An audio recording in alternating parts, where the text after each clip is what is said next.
Global forward PE ratios are showing up as real cheap. But for real? So what we're looking at here is the chart of the week. It's global stock market valuations. So we have seen a major move in forward PE ratios across countries this year. The median forward PE ratio across countries, across 47 countries, has dropped to levels that you would clearly call cheap. And the proportion of countries with a cheap forward PE ratio, so that's more than one standard deviation below their average, has surged to over one third, actually just about 40%. But the problem is, do we believe the forward PE? First, let's just make this crystal clear. The forward PE ratio takes price divided by Wall Street analysts' consensus estimates of earnings over the next 12 months. Both are pieces of quantitative information, but one is fact and the other is opinion. And one issue that I've previously pointed out on the forward PE is the extreme volatility in forward earnings that the pandemic brought about. So for example, forward PE ratios were actually looking, quote unquote expensive in the middle of 2020, which was clearly a false signal resulting from the earnings collapse. And that's what happens when you turn the economy off overnight. And then when you turn it back on, earnings of course surge back up again. So since then, earnings post-pandemic have surged thanks to extreme monetary and fiscal stimulus, basically triggering a demand shock. And pandemic-related demand brought forward a lot of demand for things like electronics and so on and so forth. And just simply the reopening rebounds.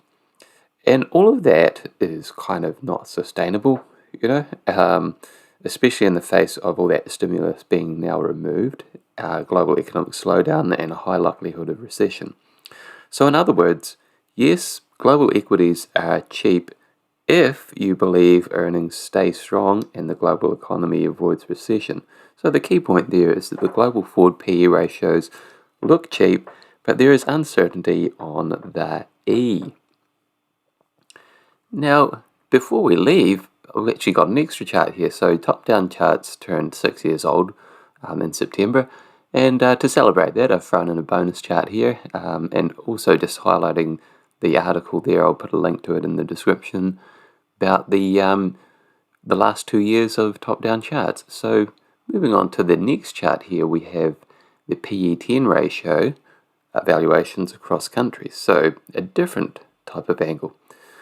And so one way to ameliorate the issues in the previous chart is to look at this PE10 ratio, which is the price versus trailing 10-year average earnings. This method is designed specifically to smooth out volatility in earnings that I mentioned earlier.